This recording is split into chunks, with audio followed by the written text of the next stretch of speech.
frankly. Hope you're all doing well tonight. Pleasure to see you join us for tonight's Night Owls, an unannounced special broadcast coming from England, merry old England, where today I traveled around and I hit Sherwood Forest, well known for the sheriff of Nottingham, and of course Robin of Locksley, Robin Hood, Little John, and his merry band in Sherwood Forest. Not much of is left at these days. Country's overdeveloped, overpopulated, and as a consequence, they've cut much of the forest down. But there is the Sherwood Forest Visitor Center Nature Reserve, which is home to over 1,000 ancient oak trees, all of which are at least 400 years old. And of course, they have the major oak. Now, it's not major because of its size. It's called major because it was named after a gentleman whose rank was major, and therefore it was called the major oak. But that's only in recent history, in the past 300 years or so. Prior to that, it had a different name. But this oak tree in the Sherwood Forest is 1,100 years old, over 1,100 years old. That oak tree was growing before Iceland became Christian. Yeah. Now, how do I have 0 viewers but 2 likes? Don't you find that interesting? That people just pop in and leave. Anyway, folks, I hope that some others can find me here. I don't know if anyone's going to find me. It's kind of did I do an effective job of hiding on the wrong network? Now we got 4 likes and no viewers. All suddenly we have 3 viewers. Thanks for being here. But yeah, so that oak tree, the major oak, has been growing. Hey, Myra, how's it going? Which reminds me, Keith Alderson's here. Hey, Keith, welcome to you. Reminds me, when I was in Jerusalem in 1992, I went to Jerusalem, and there are trees growing there that are older than when Christ walked in Jerusalem. Can you imagine that? Jesus was in Jerusalem, and the trees predate his arrival there, his appearance in Jerusalem. And they're still alive. Still alive, 2,000 years. That's just incredible. The thing about these oak trees, pretty impressive. 0 viewers doesn't mean, no, is that Levin?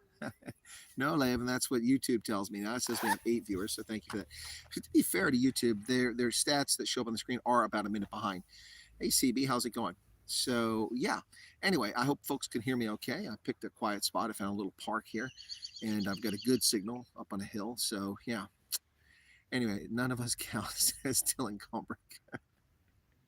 Anyway, back to what I was saying. So that tree, 1,100 years old, took some photographs of it. I made a video. I loaded the video up on TikTok, and I think I loaded the video on this channel as well, if I'm not mistaken. It took a little while to get it loaded with some pretty lame Wi-Fi. I had intended to do a live stream from the Sherwood Forest Visitor Center, but they rely on O2 network for Wi-Fi, and that free Wi-Fi was worse than my 256K SIM card from the States, so I got nowhere. By the way, what you're seeing on the left-hand side here is not an industrial development. This is not Braille. It's just a park bench. It's a metal park bench. Yeah, so I couldn't do a live stream. Very frustrating. I made a few videos, and when I found some Wi-Fi later on, I went to several pubs and restaurants there in the town of, what is that, Irwin's? Anyway, but the town where, what's the name of that damn place? Drawing a blank here right now. That's the town that's supposedly the home of Robin Hood's village, they call it. Okay, if you say so. Take your word for it. Let me find the sign here. It's after I finish with the trees. Can't think of the name right now off the top of my head. There it is right there. The town is called Edwinstowe. Edwinstowe. That's the Robin Hood's village, Edwinstowe. Keith says, I might have mentioned before, but due to the advanced planning required for building our wooden oak warships in 1908, trees were just ready for crop. Yeah, well, yeah, they took them for their, well, yeah, the oak trees of England supplied the timber, I'm sure, for the British Navy for a long time. But yeah, so Sherwood Forest today. And that was interesting. I walked, my hip was killing me when I started. My gosh, I was hobbling. But after a little while, the pain wore off and I was okay. And in grand fashion, walked around. Interesting thing, they must have acquired more land up near the front where they built this visitor center and cafe at, because they have begun to reclaim places where the old visitor center was and where the entrance is. So those spots are now being rewilded, letting nature take over again. And they point that out. It's pretty interesting. I guess maybe it got larger, but seeing the old oaks is pretty cool. Good evening, Drunken Yoda. Yeah, so, now I've been to Sherwood Forest. I've driven by it many times in the past and previous trips, starting back in 1992, coming into 90. Never really stopped because, why? But it was worth it. It was pretty cool. It was enjoyable. I wouldn't come to England just to see Sherwood Forest. There's not much of it. But if you're in the area, it's worth seeing. Also in the area, you're welcome, Dylan. Also in the area, what's worth seeing is a bit out of the way, but very close actually to the Sherwood Forest Visitor Center, a bit out of the way for trips. But since I was there, I went to a place only 5 miles apart, and that is the National Holocaust Memorial or Center or something like that. Center, National Holocaust Center here in the United Kingdom. And it's different than other ones that I've been to. I've been to other remembrance places the Germans have put up, the Austrians have put up. We have the DC Holocaust Museum in Washington, D.C., which is very near to the mall. But this is very different. This one is more of a personal level. People who escaped the Kinder transport, the 10,000 Jewish children who got out of Europe before their parents were shipped off to the camps. The Brits let them in, but they only took 80,000 Jews total in during the war. The United States and other Western countries refused. The Soviets took in, I think, 1.3 million Jews who tried to escape after 1933, but many of them wound up getting caught up in the Nazi death machine with the Einsatzgruppen and other things after the fact. So kind of sad. But you won't see anything about Anne Frank, although the bookstore at the beginning of the place has Anne Frank's diary. But I mean, it's not about Anne Frank. It's not about these other things. But it does tell the story of a couple different villages in Europe, in Poland, and in other places that were obliterated. There's one incredible Star of David shaped collection of small, passport-sized photographs from a village where the Nazis wiped out the entire village, and these were 554 of the people who were cataloged before they were sent off and gassed. It was pretty sad story to see, but it is was interesting, and it was a different approach. The only disappointment I had is it's in the middle of freaking nowhere. Something like this should be in and around London so that more people see it. But anyway, maybe they have more museums, but this one was interesting. Small, but quite well stocked of with what they had. So those two events today. Tomorrow, debating about something else I might do. Yeah, it's more center than a museum. I don't know. Anyway, so that was today, and yeah. So the Sherwood Forest was interesting. I enjoyed that. I hope everyone's doing well. Hey, we are just 2 days away from the United Rugby Championship final, and if those who watch any English Premier League for rugby, it's Sale Sharks versus the Saracens. Interestingly enough, those are the two teams I saw play in a exhibition game in Chester, Pennsylvania in 2015. I think it was. They came to the States, and Skulk Burger was playing for Saracens still at that time, and so got to watch that game. Saracens destroyed Sale.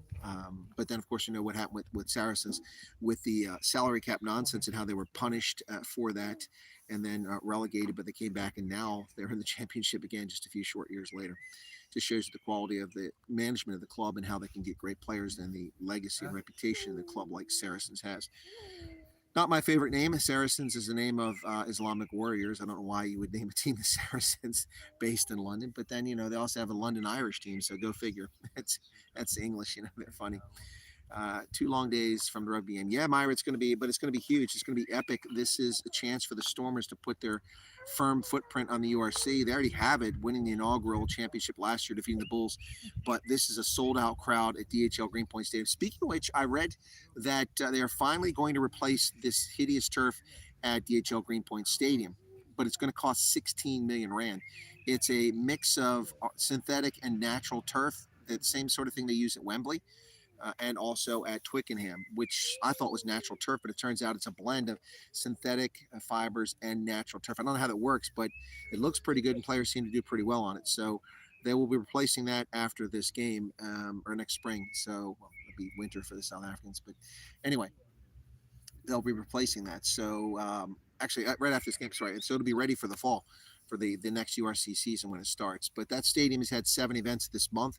It's in order to make it profitable and make money off it, they do concerts, they do events there, they do the URC, they do soccer, and the turf gets torn up. It needs really about 6 or 7 weeks between major events to recover, and it's never had that. So the turf is just crap. Hopefully it will hold up for this game. The Stormers have won 21 of 23 games there, and they had a 20 games consecutive winning streak going on. So but the team they most recently lost to, the only team in the last 20 games prior to that, was this team, Munster. And it's up to the Stormers to take Munster down on Saturday. Hopefully they'll do it. Stephen Kitsoff's last game as a Western Province Stormer guy. So we won't see him. Well, last day as a Stormer. I think it's his last day as a Western Province guy too, but we won't see Stephen Kitsoff anymore. The ginger-haired front rower will be leaving to play for Ulster in the next URC season. I don't know if Dwayne Vermeulen's also going to be there. I think he might be leaving, but Ulster's losing a lot of players, so they're trying to sign other quality players to replace them. But anyway, so this is the URC Championship. So that means that in the 2 years that it's been the United Rugby Championship instead of the Guinness Pro 12, Guinness Pro 14, there have been 4 teams entering the finals. 2 seasons, 2 championships, 4 teams. 3 of those teams have been South African. The Stormers twice, the Bulls once, and then the other team is Munster, the only non-South African team to make it into a final thus far. That's pretty impressive. Despite the poor season by the Lions, it's pretty impressive for Southlands. Isn't it the same sport, but UK rugby on a muddy patch is really a rain sport? Switzerland. Yeah, I suppose you can say that, Keith. I suppose you can say that. By the way, folks, if I don't know if you caught it, was it yesterday, Keith? I think it was yesterday or the day before. It was the day before, Tuesday, I think it was, that we went to the National Space Center in Leicester, a minority English city. It's not English. It's a city of those from abroad, not English. It's not an English city anymore. It's been surrendered to the folks that let pour into the country. So English are a distinct minority in the city. That's the only place in the country. You go to East End of London, English are almost non-existent. Go to Luton, they are non-existent. You won't see a single English person walking around Luton. At least I haven't, not for years. So that's when you give away your country and let people take it over and pour into it and wipe you out, then it's not your country anymore. Yeah. Then where do you go? Yeah, there's nowhere to go, folks. The planet's occupied. So anyway, but I digress. So let's talk about South Africa a little bit here. The South Africa's ruling party, the ANC, is in a pretty, they got a sticky wicket here. They've got a problem. Their problem is that the Democratic Alliance called them out in Parliament and asked a very basic and simple question about it, but this was meant to embarrass the ANC, and it did, and it puts them in a tough spot. The Democratic Alliance, playing politics, said to the ANC in Parliament to ask Paul Manchile, they said, will you condemn Uganda for its anti-homosexuality, its homophobic legislation? Now, let's cover this very quickly here. First off, when I lived in Uganda and I worked the American Embassy, President Museveni promised the ambassador Scott DeLisi that he would never sign such a law. There was a law that was very draconian at the time. I've talked about this many times in the past. The Ugandans passed the law despite lying to the American diplomats, and it caused a real furor between Barack Hussein Obama and Yoweri Museveni. Interesting enough, because Barack has got dark complexion, he wasn't accused of being a racist. But once Barack left, anytime that we question what's going on in Uganda, the president replacing him was accused of being a racist because of the wrong skin pigmentation. But back to the story of South Africa. So South Africa has a very strong commitment to human rights, or so the ANC claims. They also have a very liberal constitution, a very liberal constitution. In fact, same-sex unions are allowed. Now, they're a country that did this long before anyone else was gazing at their navel and decided to do the same sort of thing. But since the South Africans have promulgated their constitution in the mid-1990s, it has allowed for very liberal concepts like same-sex unions and protects the rights of homosexual sexual minorities, interesting enough. But the ANC has been completely silent in 2013, 2014, and again now about Uganda's draconian anti-homosexuality legislation. There's been a new law passed, and this one here, it was even stricter before the president, Museveni, actually told them to tone it down a little bit, but it's incredibly unfair to people who happen to be homosexuals. Anyway, so the point is, they put the ANC on the spot. Will you condemn Uganda's homophobic legislation? And here's the thing. So the South African government is deigning to interject themselves into the affairs of other African countries, just like Mandela did in Cote d'Ivoire, just like Mandela did in the DRC, just like Mandela did in Burundi, just like Thabo Mbeki did in the DRC, Thabo Mbeki did in Ethiopia, Eritrea. The South Africans are always sticking their big fat nose in other African countries' business. But when someone else does it, they're racist or it's inappropriate. For instance, I think I've lost a viewer who was with me for a very long time and basically tell me to footstep and get stuffed because of my objective analysis about Reuben Brigady and the Lady R. Basically telling me that it's not America's business and we got our own problems. You know what? That's interesting. South Africa, it's not your business what happens in Uganda. You got your own problems. So how do you like them apples? We turn that around. Isn't that funny? Frankly, South Africa wants to say something about what's going on in Uganda. It's their prerogative. We have the Vienna Conventions, which set the conditions for diplomatic relations. And countries are allowed to say things about other countries. Yeah, I know the birds are quite loud here. At least they're not pigeons. These pigeons here are the size of friggin' hawks. They're huge, man. If I had a shotgun, we'd have a tasty dinner roasting on a flame here. Huge pigeons here in England. Great to see the viewers in person now. We know Keith. Oh, well, Keith was on the program before, Lynn, last year. Last year, Keith was on the program when I went to Coventry. He was the first person ever whom I met for a meet and greet, Keith. And so he's a repeat customer now for that, and probably will do it again as long as Keith's health stays up. Um, so this time we met in Leicester. He lives in Coventry. Last time we met in Coventry, Keith had and I had an epic day. We went to Warwick Castle. We really had a good time that day. So and we also went to another castle there. What's the name of it? Gosh, it's like the one with the dog shows named after in the States. I can't think of Westminster or something like that. Anyway, I can't remember what the name was. But yeah, so Keith was the first ever meet and greet for Chris Wyatt. Then it was Flushing, our favorite Welshman there, living in the 15-minute city of Oxford, run by socialist scumbags. And we had a great time there. He and I did. It was a long walk in from where we parked. And then we went down. We passed along the river, and we caught the Oxford University rowing teams out there. Well, that was pretty cool. Had a good time doing that.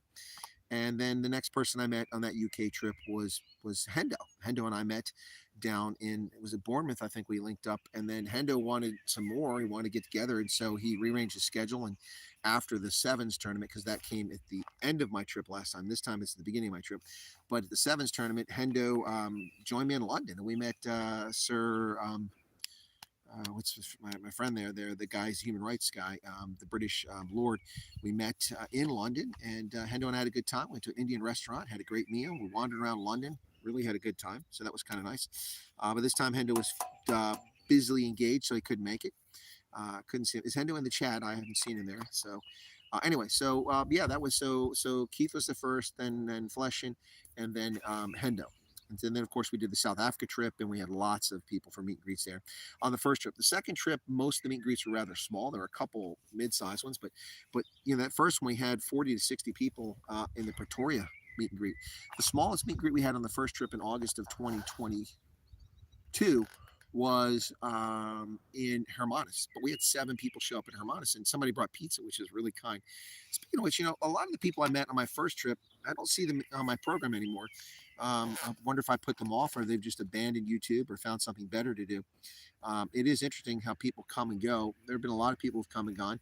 In fact, I haven't disclosed who it was, but I did meet someone at Twickenham whom I met last year for the Sevens, who's a South African who lives up here, moved up here during COVID with his family. And he used to watch the program all the time. He doesn't watch anymore. But he does keep up in the groups, and so he knew I was coming, and so we got together and linked up. I saw him and his family again, and we went out and had a pint, which was nice. So yeah, it's a little challenging with people coming and going. Also, I noticed that I don't know if it's me or it's just the nature of it, but parsley, sage, rosemary, and thyme. Says Harley Quinn. Harley Quinn. Wow. Wow. Good to see you here. Yeah. So yeah, it's I lost my track there. Harley Quinn threw me off. But yeah, so it's a little. Oh, that's what it was. So I did a short about the passing of Tina Turner, a legend, absolute legend. What's Love Got to Do with It? Private Dancer, all these incredible songs.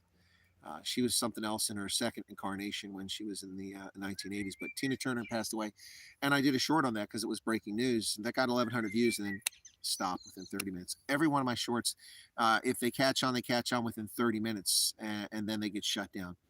I don't know if that's a YouTube norm. I don't think it is because I've had shorts before they started catching on that would get 10,000 in the first hour, but whatever.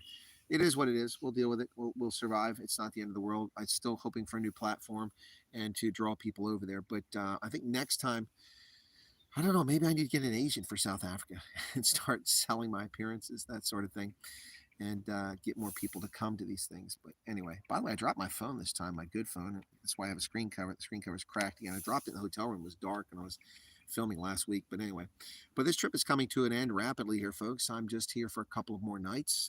It's Thursday, Friday, Saturday night, Sunday. I fly back to the States. So a short trip. And yeah, and with inflation, it's a bit pricey. So I have to look at the cost of these trips.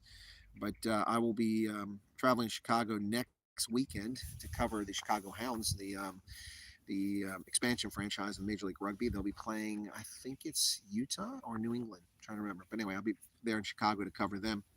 and it might be my last Major League Rugby game of the season. I'm not sure. I have to take a look and see because the season's coming to an end. I intended to go to Houston and Dallas the following week, but I've never heard back from either of those teams. So I'm not going to fly to Houston and Dallas and waste $1,000 to cover a game if I can't get press credentials. That's not really worth my time and effort. So we'll see. Anyway, not much bang on the buck for that, to say the least. But back here, some pretty cool things this trip. Interesting, a bit different. It's always something to see. You can always find something interesting. I don't know how anybody gets bored in a place like Europe or the United Kingdom or Ireland. There's always something to do. Nope, nothing interesting to share. I do remember seeing Hendo, though. Must have missed you, Keith. We'll go back. Oh, that's, yeah, I do it. I think I even titled it for Keith. Let me see. See if I can find it there real quick on my other phone. Find out when that was. But that would have been in May of last year. So that's when you'd have to look for it. The problem with YouTube is that, it's what have you done for me now? If you don't show up, right now, then people don't find your stuff. That's why occasionally I pimp my older videos, like the documentary on Hood Constantia, just to try to get some more views on it. So am I in the right one? I'm in the wrong one here. So hang on a second. The one I did on this channel earlier got 68 views for the oak tree. So anyway, let me switch over to the other channel. The other channel is right there. So now I'll try, Dylan. Weather's great for me. This is Viking weather, man. It's overcast again. It was sunny today. It was beautiful when I was in the forest. Absolutely gorgeous. And you can see that if you watch the video on this channel. But let me just look and see if I can do a search here. Content. So let me do a search here. Let me see if it'll let me search. Yeah, it will let me search. So Keith, Keith. Let me see if I can find Keith on here. If it shows up. I don't remember if that's how I did it. Nope, doesn't do it that way. So let me see. Let me try it this way. This is crazy. I mean, it should have shown up that way. No, there's nothing. I don't know how we did it. It was last year, so it was a live stream. Yeah, it was a live stream last year. Ancient oak trees short video. Thank you for that, Henry. Yeah, it's about 2 minutes. They're really cool. I love oak trees. I don't see much of them in Pennsylvania, although they're around. I just don't see them. I see lots of other trees, sycamores, birch trees, all kinds of trees, maples, but I don't really see many oaks. Oaks are strong, good source of wood. And like was mentioned earlier, I think by Keith, they're probably used to build all the Navy ships.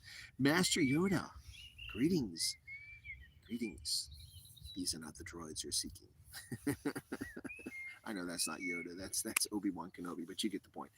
Anyway, yeah. So it's let's see. But Saturday's going to be epic. I'm still trying to sort my schedule out to make sure that I can meet with Hendo. Although I have no bling for him this time. I have no hoodies, no shirts, none of that stuff. We loaded Hendo up with all kinds of kit the last time, but hey, R1, I don't have any of that for him this time. So if Hendo's listening, he's there.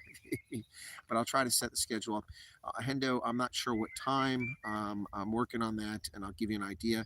And hopefully it won't be a very short visit, but it won't be that long, as I need to get back into London. And from you, it's a few hours to get back to the airport without traffic slowing me down. I need to get back and get ready for the broadcast, make sure everything's set up. I'll use my laptop and my VPN to go back to my stateside Flow Rugby account to bring up the game here in the UK, because it won't be on TV because these people are barbarians.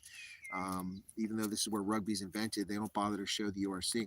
So I'll watch it on my laptop with the earpiece in, so you can't hear it, and then I'll use my mobile, my good mobile, through the Wi-Fi in the hotel to broadcast it. So looking forward to that. Hopefully the Stormers will win, and it'll make me very happy Saturday night. Otherwise I'll be grumpy Saturday night and on the flight back to the US on Sunday. Interesting thing is, it's not that long a flight, 7 hours. You leave here in the morning, and it takes 7 hours to get there, but it's 5 hours back, so it's really like 2 hours later you arrive. But the problem is that then I sit for hours in Philadelphia, for hours and hours, about 3 hours before I finally get back. So instead of getting back at a reasonable hour in the mid-afternoon, I'll get back in the early evening. And then Monday, it's Memorial Day. Memorial Day for Americans is kind of like Remembrance Day for Commonwealth countries, which of course is the 11th of November. For us, that's Veterans Day. So all veterans. But Memorial Day celebrates our war dead, those who paid the ultimate price, did the ultimate sacrifice by giving their lives in defense of the nation. we honor them Memorial Day. So, in advance of that, the veterans of foreign warfare go out to all local cemeteries around the country. Now, not every cemetery gets hit. There are private family cemeteries. There's some that don't allow us that, but most cemeteries around the country, veterans go out. And in our area, we do this. We got 16 cemeteries that we send veterans out to. They take small flags and they plant a flag at every grave site of a veteran. Now, some grave markers indicate the person was a veteran. In other cases, we have information from the cemetery if they knew the person was a veteran, and that's how we determine where they go. And you'd be surprised, or you might not be surprised, how many people are actually veterans. Quite a few. So we plant those flags, and then they do a three-gun salute. They fire it, three times, three-gun salute, something like that, with old M1 rifles. Trouble for us getting the blanks. They only made by the Army. Can only get them. It's very difficult to do. But we just got a big shipment, and then took 18 months to get the shipment in because we were running low. So we've got a Premier Sports, BBC Wales, and yes, got you, Flesham, but hotels don't carry those things. Those are those are premium channels. BBC Wales isn't covered in England, so BBC here doesn't give a flip. So that doesn't help me. Anyway, but if it's on TV, then I'll put on TV, but the problem there is the sound comes across, so I have to put it on my laptop anyway, because I can't put headphones into the TV. But anyway, what was I talking about? Got off track there. Yeah. The iPlayer, yeah, the BBC iPlayer works when you're in the UK, but nowhere else unless you have a VPN. I used to love the BBC iPlayer. Used to buy phones in Carphone Warehouse. Are they out of business? I haven't seen a Carphone Warehouse in a few years in the UK. I think they went out of business. Probably went belly up. They're not around anymore. But I haven't seen Carphone Warehouse in a long time. So I used to, every tip I came through here, I would always pick up a cell phone for Africa from them.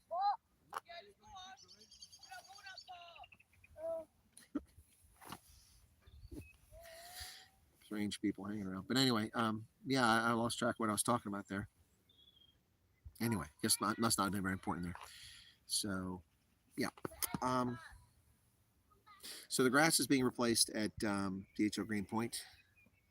Motorola used to make car phone, but that was, oh yeah. Well, Motorola used to make, was it Ansa? It's a long time Ansa. Motorola used to make incredible phones, but they were slow to join the digital revolution. We used to have elaborate military funerals. Oh, that's what's Memorial Day. Yeah, so we go around and all the cemeteries before that, and on that morning we have teams go around all the cemeteries and do those salutes after the flags are in place, and then we do a march from the post, the Veterans of Foreign Warfare, down through the center of the village, the town, and we go, the commander and the senior vice commander go. We wear a white shirt, like a military shirt, with black trousers, black shoes, and we can wear headgear, and we can wear ribbons. We're allowed to wear ribbons in our name tag, and so it's as if we're still in the military. So we do that. We march down. As a retiree, I'm allowed to wear those things as a veteran. And then we go to the fire station, and we raise the U.S. flag up the pole. We render a salute, and then we continue the march and the parade down to the main cemetery on the opposite side of the highway. They shut the highway down to let everyone pass through.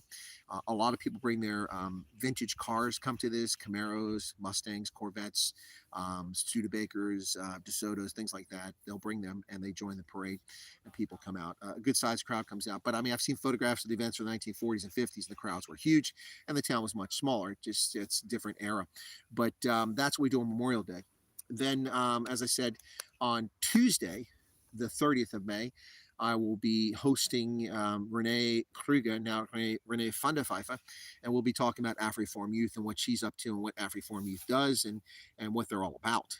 So good chance for you to listen in on Renee Kruger if you'd like to hear Renee van der Pfeiffer, if you'd like to hear that. That's on Tuesday. Also, I've been back in touch with Skulk Burger. Skulk Burger will be coming back on probably that first week of June. Worst case, second week, we're going to talk about Afrikaans language and culture and the history of the Afrikaner people. He's a big proponent and advocate for Afrikaans, so we're going to talk about that. That's coming up very soon as well.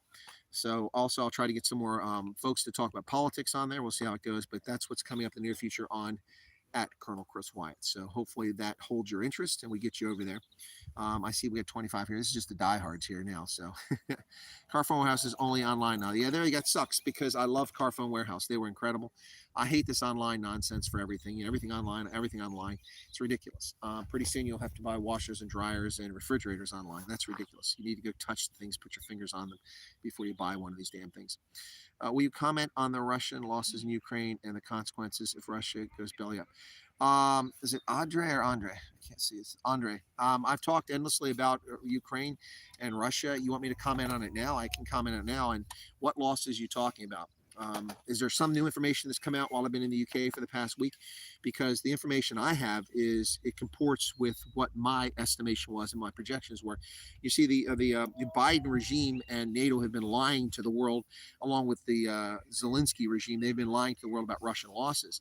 Look, I'm not a pro-Russia guy, but I am a fact guy, and I do appreciate the truth, not being lied to by venal politicians.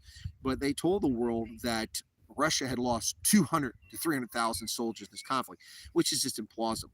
If they had lost that, they'd have no military. I know they have 1.8 million or something like that under arms, but that would be a tremendous loss to lose 300,000 soldiers, even 200,000 soldiers. So I question those casualty figures from the very beginning. My estimation was for the Russians, it was somewhere between 15 and 40,000. You know, that's doing analysis, following the events, following the battles, following the losses, and also being 6,000 miles away. That was my estimation.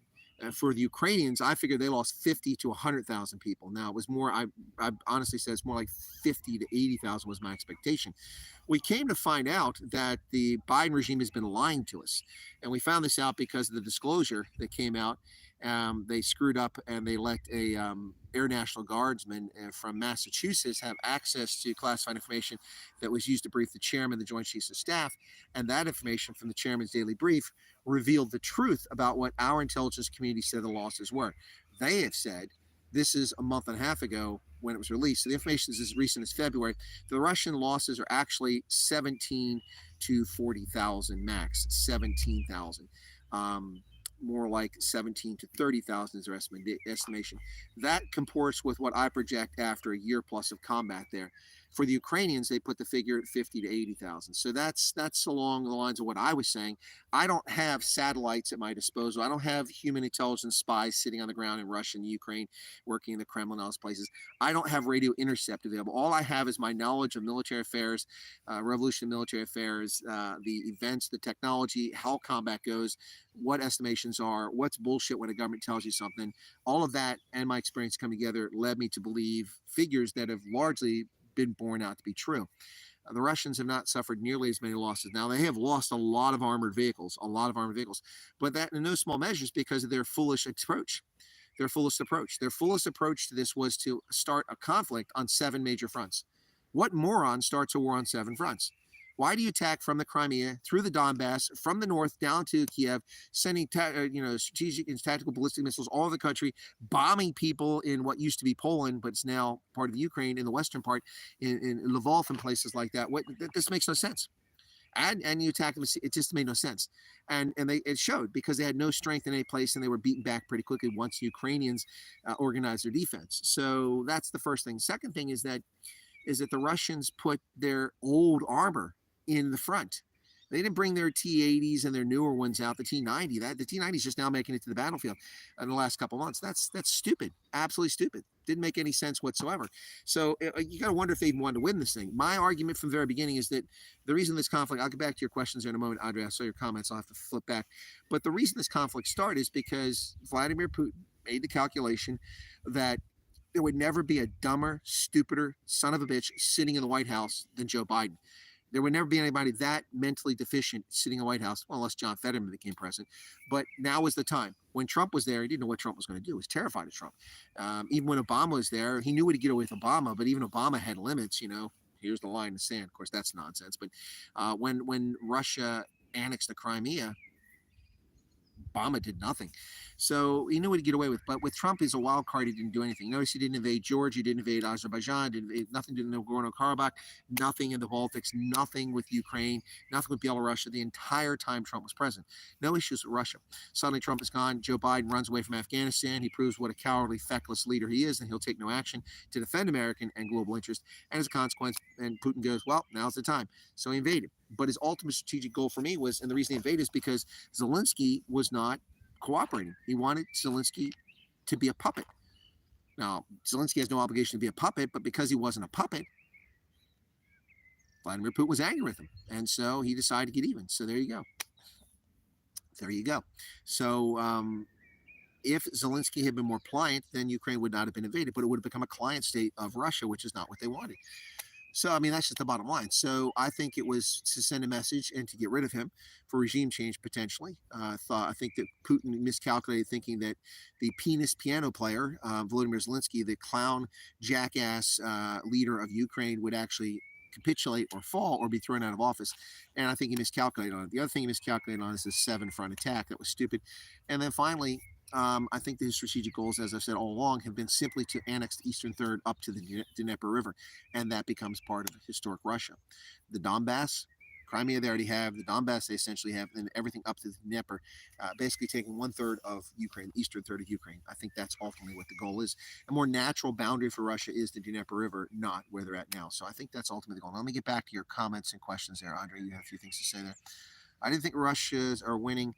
They're running out of T-34 tanks. Yeah, well, they're running out of T-63, T-62s, and T-72s. That's for damn sure. Even starting to run out of some T-80s. But yeah, even Hitler didn't do that. Exactly, Andre. Even Hitler did a one front. He attacked one front, but across 2,000 kilometers. And he had 3 army groups that went through, and they each had major objectives. The problem with Hitler is, number one, we all know this, because of the Balkans, Yugoslavia, Greece, and Malta, and Crete, and all that. His offensive was delayed by 6 weeks in 41. He should have just waited till 42. To be quite frank, the Soviets wouldn't have attacked him by 42. They weren't ready yet. They were preparing for it, though. By 43, they would have attacked the Germans regardless. I'm pretty sure of that. Anyway, so that was the first major mistake. Second major mistake was the primary focus should not have been on encircling Leningrad. When it became clear the Finns were unwilling to attack Leningrad, they just wanted to regain the territory they lost. So they proved to be an unreliable ally in that respect. And over 250,000, 300,000 German troops were tied down in Finland, supporting the Finns that didn't need to be there. They could have been used in the main thrust towards Moscow and down to the Caucasus. The Caucasus should have been job one. The mistake of trying to hold on to cities for symbolic reasons like Stalingrad was a disaster. What the Germans should have done is they should have continued, and they also should have been prepared for winter conflict. It's all that comes together, but whatever. That's, it's Monday morning quarterbacking, and there were generals who said so at the time, but they were just relieved or ignored. Seems to be World War II tactics. Seems to be stupid tactics, Harley Quinn. What's this? Dylan, okay. Cleaning out the old arsenal. Yeah, I think so. Okay, please like it. There you go. All right, so I'm caught up now. I think I've answered the question. So hopefully that answers the question as far as the Russia-Ukraine. And I've been asked, what's going to happen? And what's going to happen is exactly what I've been predicting. It hasn't changed. It's a slow burn. It's a conflict that's going to go on without end. These comedians in Africa think they're going to negotiate peace between Russia and Ukraine. That's some good ganja that the African Union and the South Africans are smoking. Joe Biden has no interest in peace. Volodymyr Zelensky has no interest in peace because he's a grifter, and Putin has no interest in peace. And Jens Stoltenberg from NATO, who's now relevant. Now everyone knows who Jens Stoltenberg is. No one knew who he was except for me and the people who worked in Brussels before this conflict. Now everybody knows who Jens Stoltenberg is, and I'm sure he is eyeing a political position within the European Union after this conflict. No doubt about it in my mind. The Danish Secretary General of the NATO alliance. Yeah, so none of them have a vested interest in ending this, and unfortunately, people are dying, civilians especially, but soldiers as well. The worrying side effect is that if Russia is perceived as weak, there may be wars over there, Chris. Wars with whom? The only country of concern seeing Russia as weak that would be a problem is China. The Chinese will colonize East Russia, whether the Russians like it or not. There are simply too many Chinese. They got to go somewhere. There's almost no Russians in the East, numerically speaking. And Russia will wind up seeing its eastern portions of its country hived off and colonized by ethnic Chinese. That's just a matter of time. It's a shock that's not already happening. So I'm surprised that, but I know the number of Chinese that are in Mongolia is excessive, but I'm surprised it's not even more because Mongolia is one of the wealthiest countries in the world with mineral deposits and resources. So we'll see. I'm of Central, what's this? I'm off to Central Europe tomorrow. Will be interesting to get the view on their war. Yeah, when you say Central Europe, we're talking about the Germans. The Germans are just drinking the Kool-Aid too. They're drinking the Biden Kool-Aid. They're a bunch of sycophantic, testicle-licking, losers. So yeah, they will say the same thing. This is not our war. This is not our conflict, and we should not be involved. We should be negotiating peace. We should be trying to end the conflict, not fueling it. But that's the reality. Russia will either willingly or be forced to recreate the Soviet. I don't think so. I don't think so. I don't think that's going to happen. Roan Grunt says, Good evening. Good evening to you. Welcome to the program. Thanks for tuning in. We're up to 35 people now on the original channel. This is the OG, the original gangster, the original Chris Wyatt Africa program right here on YouTube, the channel that was banned for 23 months in the gulag, courtesy of lies at YouTube. I never violated standards. Interesting, and I'll bring this up, I talked about the other night. I watched in January, give an example on my other channel, the second channel, I aired the speech by Donald Trump that was being broadcast by Right Side Broadcasting. Right Side Broadcasting deleted the live stream as soon as it was over, after they got all the super chat money, which is why they do it. But thank them for doing it, otherwise it wouldn't have been around. But I broadcast it with myself on the screen, offering commentary. Donald Trump started to talk about the events of 2020. I knew it was coming, so I put his voice on silent. He never said a word about it because no one could hear it. I talked over him about other issues and about the possibility of him becoming president again. About 5 minutes later, I listened in, and he'd finished talking about it, so I turned it back on. My video was issued a strike, and my channel was banned for a week because Donald Trump spread misinformation about events in 2020, except he didn't. I appealed it, and they told me to get screwed. He didn't do that because I blocked it on my channel. And my viewers understood that. They didn't have a problem with that. They knew what happened. But I still got a strike, and the video was removed. CNN aired Donald Trump's campaign speech on May 13th of this year on their CNN YouTube channel, right? It's on there. Donald Trump spent the entire time talking about the events of 2020 and how he was cheated, yada, yada, yada, yada, on and on and on and on. All the things that got people like me who are conservatives censored, blocked, and banned and removed from YouTube. And I didn't even do it. They did it. And not only did they do it, but that video is still on YouTube. People are still watching that video. So for those of you that think that YouTube censorship isn't real, or that shadow banning is some conspiracy theory dreamt up by, conservatives who can't draw audiences, you don't know what you're talking about. You don't know what you're talking about. Like tonight, 37 people here. This channel has lost over 400 subscribers since it was brought back. Now, what are the odds of that? How many people refound this channel after 23 months and decided to unsubscribe? That's total bullshit. Most of those 23,000 people who are my subscribers don't even know I'm back on the air because they don't get notified. So why would they go there? Here's the thing. When a channel is removed, you cannot unsubscribe from it. Yet I lost 2,000 subscribers in the 2 years I was banned because no one can access it. You can't remove a channel that you can't see. Anyway, YouTube, bunch of scumbags. Does Ron DeSantis stand a chance? He stands a chance. Of course he does. Hey, Jan Hendrick, Sneeman. Of course he stands a chance. Snoop Wyatt in the house on the OG channel. Yeah, drop it like it's hot. There you go. Russia has a large Russian community. I have friends in that community. Well, Ron, good for you, but you also got a lot of gangsters from a lot of countries in South Africa. I wouldn't want them as friends. I'm not saying Russians are gangsters. Yeah, no, I will. Hendo, once I get back, I've made the decision that this channel, which has survived now, March, April, May, 3 months. I said 3 months. If it survived 3 months, I'll reactivate the memberships on this channel. So if you want to be a member on this channel and support the OG, the original gangster channel right here, I will reactivate those memberships. But I want to go back and see if I find all the images so I can put the same icons up I had before and the same levels, because like on my rugby channel, it just has those stupid YouTube stars. I don't like that. But I couldn't find a good rugby icon. So emojis. So let me see if I can fix that. But I will reactivate memberships in June on this channel. I just want to make sure it wasn't going to be taken down. Remember, when this channel went back, they took 5 videos off accusing me of violating community standards. Now, all things being equal, they normally would have given me 5 strikes, right? Or 3, and I would have been done. Or 1 strike, and it's for a week. And if they caught the other 4 during that week, I wouldn't have got another strike. But if they'd waited a week, then I would have got another strike. And then after 3 weeks, my channel would have been gone. But they took 5 videos off. Now, I think that YouTube is playing a bit more fair now because those videos were not there. So they asked me, they give me a chance to appeal it for 30 days. I didn't appeal it because what can I appeal? The video doesn't exist. I had deleted 43 videos in 2021 before my channel was removed. And those were the videos that they say violated, because they're still on their server. So those are gone now. So, but who knows? You can never trust YouTube. They'll come up with some nonsense years after the fact. I remember when I was in Uppington for the event with Sightlanders, we were about to go live 5 minutes before the broadcast, and the guy setting up the live stream was apoplectic. I said, "What's wrong?" "We just lost our channel." I said, "What do you mean?" "They just issued a strike for a video that was 18 months old or 2 years old, something like that." Someone went back and found a video from a couple years prior and said it now violated their community standards. So they gave a strike on that channel, and they had to broadcast the program off of Violent Toys' personal channel. Which was interesting.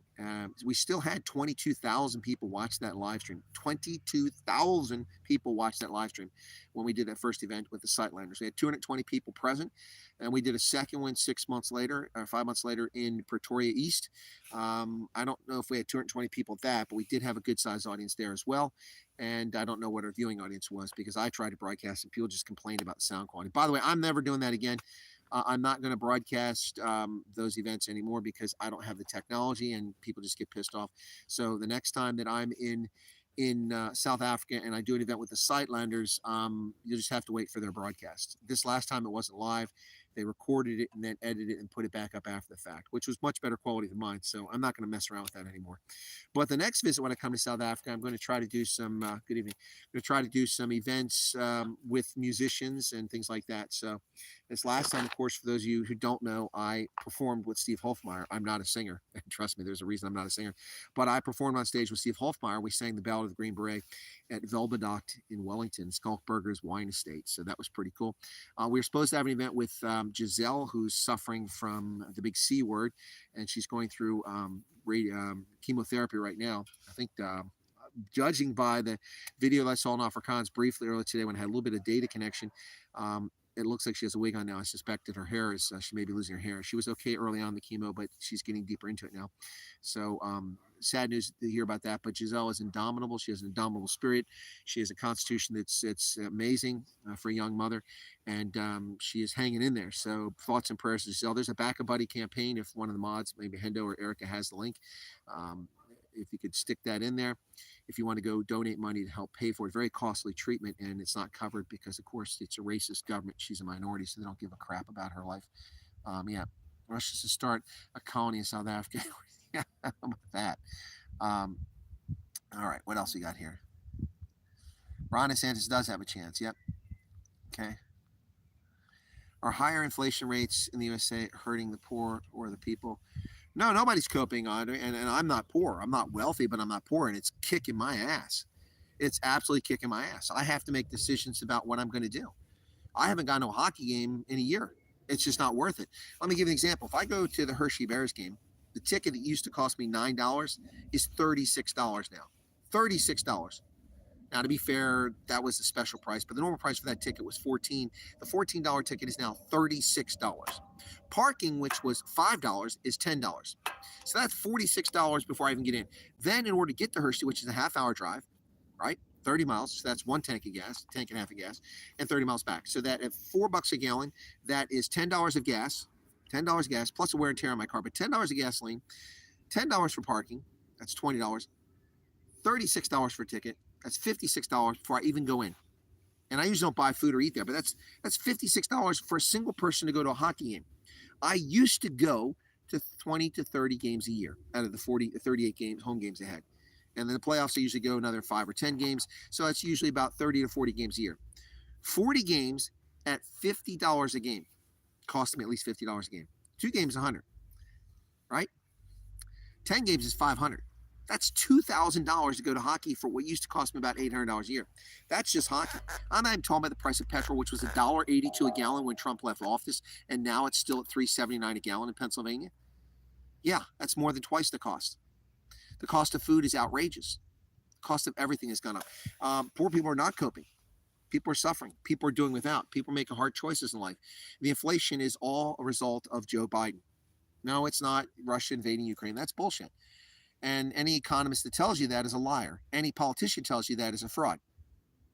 Now, there is an impact from what happened in Ukraine, but that's not the reason we have hyperinflation. We have hyperinflation because we have a feckless coward in the office of the President of the United States who's making disastrous domestic, monetary, and foreign policy decisions. and it's killing us. It's absolutely killing the entire world. It's absolutely killing the world. It's a disaster of epic proportions, and we're all suffering through it. It's absolutely outrageous. I'm a frugal spender, but it's becoming impossible to be frugal. I mean, it's crazy. A freaking Frappuccino now costs $7 plus for a drink. $7. That's insane. Absolutely insane. That same drink was $2.95 when it came out about 20 years ago, a little over 20 years ago. And now that drink is $7. 250% increase. I can tell you this, my salary hasn't increased. My salary's down 40% from when I was in active duty, which is still pretty good, but 40% lower than active duty.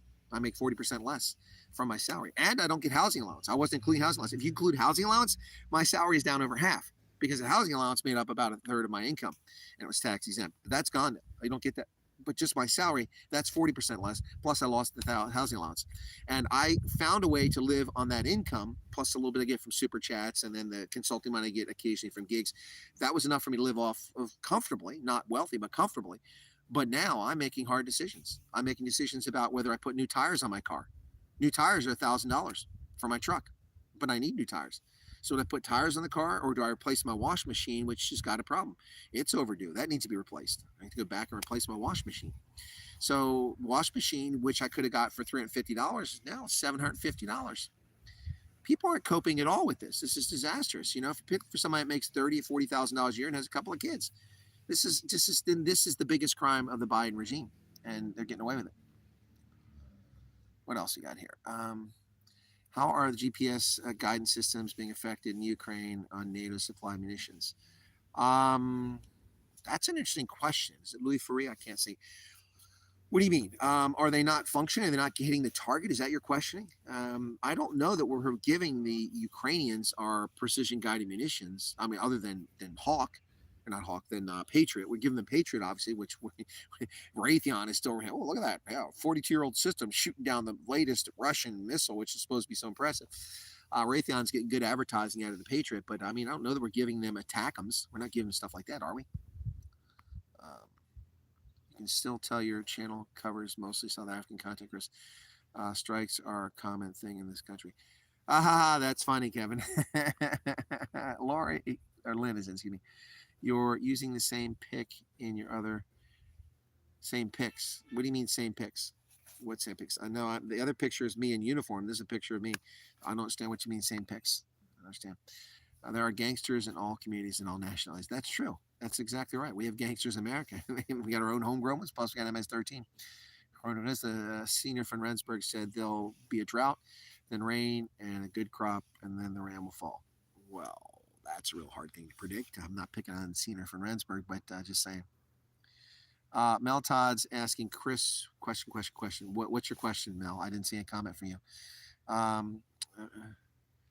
Okay, thanks for the feedback. We are also not coping over here. No. Well, South Africans are definitely not coping. It's just miserable for South Africans. I mean, it's absolutely outrageous. You know, if the government quits stealing money from you, you could get petrol for a much lower price. They take so much money in taxes, it's outrageous. Oh, I was wondering why there's a light, the street light has come on there. Okay, cool. Hakan Eggman is in. Regime change. Well, I'd love to see regime change in Washington. $8 for a dozen eggs. Yeah, there you go. That's another problem. It's ridiculous. I mean, I used to sell eggs for freaking, $1 a dozen. $1 a dozen. And they're selling for $8 a dozen. Yep. What else? We are not coping. I know, Mel, you're not coping. I know. You're not coping. We're not coping either. We're better equipped to cope in America because there's such a huge consumer market that ostensibly goods should be less expensive because they make money on volume, but they're just gouging people across the board now. Multiply that by exchange rate, and you think you got problems, Harley Quinn. Well, you can get lots of things very inexpensive in South Africa. You just have to be willing to buy things at a tuck shop or in the informal market, But yeah, your point is well taken, Harley. Thank you. Well, that's why I have to come to South Africa. I can live like a king at 19 to 1. Except that all your prices are going up, so it's a wash. When I went from August to when I came back in January, at the end of January, I paid 40% more on average for hotels, and I paid 40 to 60% more in the cost of my hires, my rental cars, really skyrocketed. And the plane tickets, because I flew around inside South. I went from Ortambo to Cape Town, Cape Town to Ortambo, Ortambo to Durban, Durban back. Those flights were 40 to 60% more expensive. One of them was double what it had been just previously. Dylan says, "Sorry for your suffering." Well, I'm not suffering, Dylan. I'm okay. Just trying to put things in a relative state. I mean, people have things far worse than I do. Many people have things far worse. I'm just trying to put things in perspective and answer a question. It's an order of events. So according to Senior, we are at the rain stage. Okay, well, thank you for that. Who knows that? Could you please explain on one of your live streams what the beef is between Trump and DeSantis? Will be so appreciated. Yeah, no problem, Eileen. I'll talk about that here in just a second. Eggs and short supply because hens are now identifying as roosters. Kevin, spot on. All our hens have identified as roosters, so they're not laying eggs anymore. Oh, Chris Wyatt. No, it's not me. Okay. Oh my goodness. Okay, so the question is DeSantis, Trump. Look, this all goes back to the fact that DeSantis was viewed as a serious challenger to Donald Trump before all the scam indictments, all the scam lawsuits, all the not convictions, but judgments with no evidence, like the Ejon Carroll case, in which no evidence was produced, yet Donald Trump was hit with a $5 million civil settlement, and the media called that a conviction. It's not a conviction; it's a judgment. And then the scam thing with Alvin Bragg in New York, in which there are no crimes. He's taking crimes that were misdemeanors under New York code, and he is then elevating them to a felony, which is not legitimate or legal. And he is prosecuting crimes that aren't even crimes in New York. They're federal crimes. The federal government is not prosecuting because there's no evidence. They can't win the case because there's nothing to it. So that's a scam. So the thing with DeSantis goes back to before that, when Trump saw him as the most likely person to oppose him and defeat him. And so Trump, like he always does, strikes early and hard. Just like he did with Ted Cruz, called him Lion Ted. He called Marco Rubio Little Marco. Those weren't real dust-ups. He had no real problem with them. He's just eliminating his competition by deriding and belittling them. And he did the same thing to DeSantis. But now the tiff is becoming genuine because DeSantis took so many hits, and now he's taking hits from the media, which I told you was going to come after DeSantis, just a matter of time.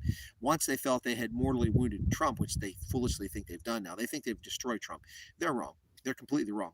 Trump is a force of nature, and these fraudulent lawsuits are not going to stop Trump from becoming president. I'm not saying he's going to become president, but those won't stop him from becoming president. It's all just made up bullshit, and cogent, clear-thinking people can see through that. And if they want to vote for Trump, they'll vote for him. They won't care about the lawsuits. Some people will be affected by the lawsuits, and that'll cost Trump support and could cost an election. But DeSantis is not a perfect candidate. He's pretty flawed, and that's coming to the fore now.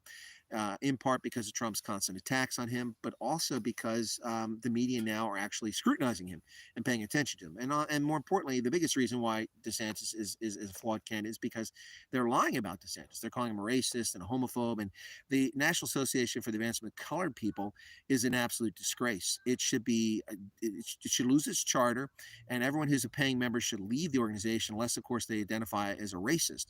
The National Association for the Advancement of Colored People, which is an organization that has looked to advance civil rights and liberty and freedoms for people of color. I hate that phrase. We're all of color. My color is just a different one.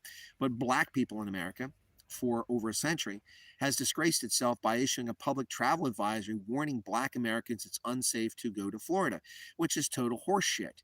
Florida has 3,360,000 black American residents living there, and they live perfectly safe and fine from the state. Now, in their neighborhoods, different story. If they live in gang-infested neighborhoods, they live in crime-ridden cities, that's a different story. But that has nothing to do with the state attacking them. This is total bullshit, and this is what leftists do. They lie. And so these lies about DeSantis are also weakening him as a candidate, and that's what they're intended to do.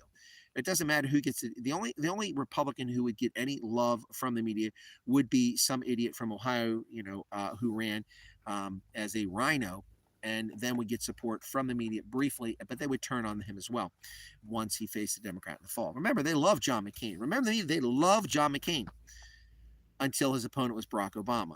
And then they hated John McCain, and they lied about him constantly. But John McCain got what he deserved. He never should have been president. I knew John McCain personally. Very huge disappointment in the end. What else we got here? Rand is becoming toilet paper. Yeah. Hi, Tom's back. Retired as a major in '95, an active duty specialist over 4 years. What's this? gets more money than my major. Oh yeah, that's a good point right there. That's a good point there, Tom. It's shocking, and I see people like, oh, military members need. Our military is well paid, folks. It's well paid. Yeah, I retired as a full colonel at 36 years, so I got you beat, Tom. I got that private or that specialist beat too, but they make a lot of money, and then housing allowance goes on top of that. So I saw this recently, people, scamming, oh, I got to help the military families out, and I broke down. People might remember that live stream. I broke down what the salary was for a sergeant with dependents, with housing allowance, how much they make, and it's shocking. They make more money than I did as a major on active duty, which was not, 15 years ago. They're making more money than that now. A sergeant does. So yeah, I'm with you on that. Yeah. If Trump wins, who do you think will be suitable vice president? Well, it won't be Nikki Haley. It won't be Ron DeSantis. It won't be, a suitable person might be somebody like, what's his name, the former governor of Arkansas, whose daughter is now the governor of Arkansas. Brilliant guy, minister. He would be a good choice. Um, Someone like that would be a good choice. A good devout Christian would be a good choice for Trump to pick to keep that evangelical vote, which is what got him the election in 2016, the evangelical vote. NAACP, yep, poor DeSantis. Well, look, he's in politics. That's what happens. Chris, I'm out and about. Have a safe morning. Thank you very much for that. Good to see you there once again. I'm going to wrap up here, folks. It's been an hour. I didn't plan on going this long. It's going on 10 o'clock here. It's almost 11 o'clock in South Africa. It's starting to get dark here, and I need to get out of the park because I'm sure there's a dusk warning. You're not allowed to be here after dusk. But thanks, everybody, for tuning in. Be sure to hit the like button. We had 47 or 50 people showed up, but only 33 likes. That's a little disappointing. I'd like to see some more likes. Thank you all for being here. I appreciate it. For the diehards who stick with me on both channels and have been with me all along, thank you so much. For those who disagree with me on the Lady R situation, I ask you to, be an adult about things. We don't have to agree on everything. I'm sure there are things that you believe in that I don't agree in, but I'm just being objective. Elma Five Pence says thanks to everybody. Hendo says catch you later. Have a good night, folks. Tomorrow I'm not sure if I'll be doing any live streaming or not. Maybe some prepared videos. Depends on what I get up to tomorrow.